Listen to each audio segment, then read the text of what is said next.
questo benedetto progetto dettagliato, ma perché?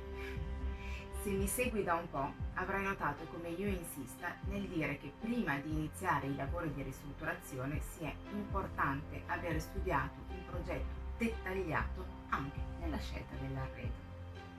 Molte persone trovano questo mio pensiero esagerato.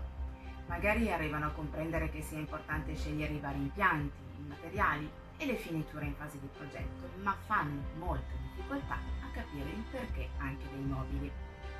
Sei uno di quelli? Pensi che si possa iniziare i lavori e solo in seguito scegliere i mobili? Sì, certo che si può. Ma oggi voglio entrare nel dettaglio del perché scegliere anche l'arredamento in fase di progettazione sia fondamentale per il budget, ma soprattutto per il risultato finale e quindi la tua soddisfazione. Uno dei motivi più evidente è che se tu in fase di progettazione scegli anche che arredamento avere in casa, avrai un'idea precisa dell'ammontare della spesa totale. Infatti avrai in mano tutti i costi, dal tecnico ai lavori fino appunto ai mobili. Avere un'idea abbastanza precisa della somma complessiva che dovrai sostenere è importante e ti permetterà di giostrare al meglio le varie spese. Immagino che tu, prima di imbarcarti in questa avventura, ti sia posto un budget. Sapere quindi quanto ti verrà a costare il tutto ti permetterà eventualmente di rivedere alcune scelte, anche al rialzo volendo.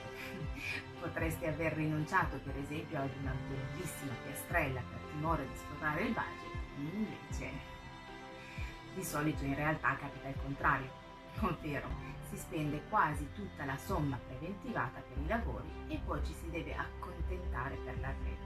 È un peccato, non credi? Ma, come puoi immaginare, non è solo per avere una chiara idea della spesa complessiva che è consigliabile scegliere l'arredo in fase di progettazione. Se tu avessi separato i due budget, a questo punto non ti toccherebbe più di tanto. Ci sono altri motivi per cui diventa importante scegliere i mobili prima. Te li elenco e poi li analizziamo insieme. Poter eventualmente spostare i muri per ingrandire una stanza, spostare una porta, modificarne l'apertura o sostituirla con una scorrevole. Studiare un impianto elettrico ed illuminotecnico ad hoc. Il fattore estetico. Partiamo dal primo punto. In fase di progettazione viene sempre decisa la distribuzione e la metratura delle varie stanze. Fatto salvo i metri quadri obbligatori di legge, questo viene fatto un po' a naso, almeno per quanto riguarda la grandezza. Si ragiona solo su quello che più o meno si suppone ci debba stare. Ora, supponiamo che ti innamori di un determinato mobile, ma che a causa della sua grandezza tu non lo possa mettere da nessuna parte. Che fai? Se sei ancora in fase di lavori, forse puoi ancora far spostare il muro, ma questo comporterà un aumento dei costi e un rallentamento dei lavori. Più verosimilmente sarai costretta a rinunciarci. La scocciatura, non credi? In fase di progetto, spostare un muro è immediato e soprattutto senza costi. Passiamo alle porte. Qui ti faccio un esempio concreto che è capitato a dei clienti che non avevano fatto il progetto 360 gradi. Avevano definito la grandezza di una delle stanze tenendo conto delle misure di un letto matrimoniale e un piccolo armadio.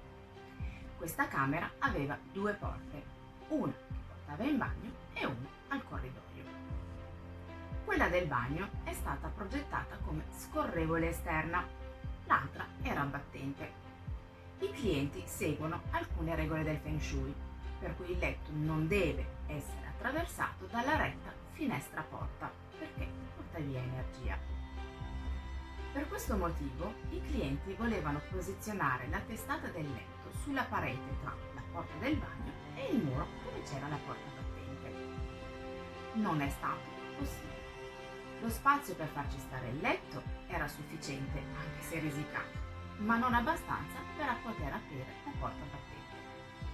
Se avessero pensato prima a questa cosa, si sarebbe potuto optare per una porta scorrevole o al massimo libro. Ma una volta che la porta è lì, cosa fai? Metti il letto dove puoi, anche se non è la soluzione che avevi preferito. Insomma, devi raggiungere un compromesso. Per l'impianto elettrico il principio è molto simile. Se non sai che mobili avrai e dove vorrai metterli, farai posizionare le prese più o meno in ogni muro, giusto per prudenza. Lo stesso farai con le luci. Se vorrai dei lampadari, farai mettere il punto luce in mezzo al soffitto. Se vorrai delle applique, anche lì le farai mettere ad un'altezza non ben definita, in una posizione che ti sembra adeguata per una vaga idea di come vorresti arredare. Arrivati al punto però di comprare i mobili, il lampadario potrebbe non cadere dove dovrebbe e sembrare un elemento fuori posto. Le applique potrebbero disturbare e non permettere di poter posizionare ciò che vorresti. Anche le prese potrebbero essere troppo lontane da dove realmente ti servono oppure venire nascoste da un mobile rendendole di fatto inutilizzabili. Magari ti sarebbe venuta bene una presa a pavimento per avere una bella piantana vicino al divano in mezzo alla sala, ma ormai avere un progetto d'arredo prima di iniziare i lavori permetterà uno studio davvero specifico dei punti luci e delle prese di servizio che permetterà di avere un impianto davvero funzionale. Infine, il fattore estetico. Ci pensano in pochissimi, ma capita spesso di vedere finiture e materiali che poi non si sposano bene con l'arredo. L'esempio potrebbe essere avere troppe diverse essenze di legno. Non tutti i legni si abbinano bene insieme, ma quando anche fosse, è sempre meglio non averne più di 3 tipi diversi.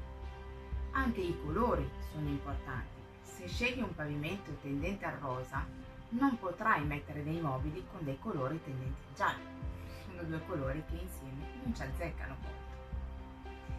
Scegliere l'arredo dopo, come ho detto, si può fare e potresti anche riuscire ad avere dei buoni risultati.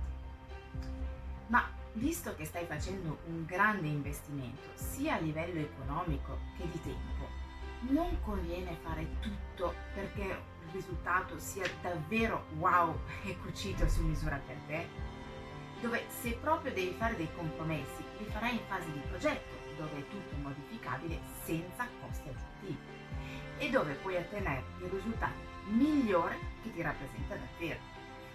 Non è forse meglio? Capisci perché adesso io insisto per un progetto completo, mobili compresi? Se il contenuto ti è piaciuto, fammelo sapere con un like o dimmelo nei commenti. Se non lo hai ancora fatto, iscriviti al mio canale per restare aggiornata.